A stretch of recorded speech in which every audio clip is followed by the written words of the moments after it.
মাত্র দুদিন আগে যুক্তরাষ্ট্রের প্রেসিডেন্ট ডোনাল্ড ট্রাম্পের মধ্যস্থতায় ইরান ও ইসরায়েল অস্থায়ী যুদ্ধবিরতিতে পৌঁছালেও এই স্বস্তি বেশিদিন টিকছে না বলে মনে করা হচ্ছে। কেননা পরিস্থিতি এখনো কতটা ভঙ্গুর তা মনে করিয়ে দিচ্ছে ইসরায়েল।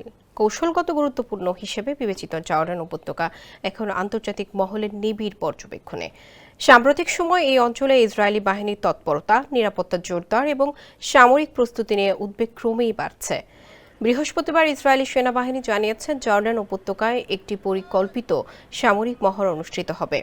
সংবাদ মাধ্যম আল জাজিরার প্রতিবেদন থেকে জানা যায়, সেনাবাহিনীর বিজ্ঞপ্তি বলছে এটি একটি পূর্ব নির্ধারিত অনুশীলন এবং এর সঙ্গে সরাসরি কোনো নিরাপত্তা হুমকির সম্পর্ক নেই। মহড়ার সময় এলাকায় ভারী সামরিক যানবাহনের চলাচল এবং সেনা সদস্যদের গতিবিধি দেখা যাবে বলেও জানানো হয়েছে।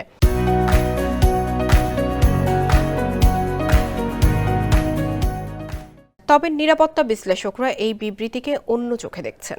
তাদের মতে এই অঞ্চলটি যেখানে এমনিতেই চরম উত্তেজনার মধ্যে রয়েছে, সেখানে এই মহড়া ইসরায়েলের একটি কৌশলগত বার্তা হতে পারে। এদিকে মধ্যপ্রাচ্যে চলমান উত্তেজনার মধ্যে যুক্তরাষ্ট্রের প্রেসিডেন্ট ডোনাল্ড ট্রাম্প জানিয়েছেন, যুক্তরাষ্ট্র ও ইরানের কর্মকর্তাদের মধ্যে আগামী সপ্তাহে আলোচনার পরিকল্পনা রয়েছে।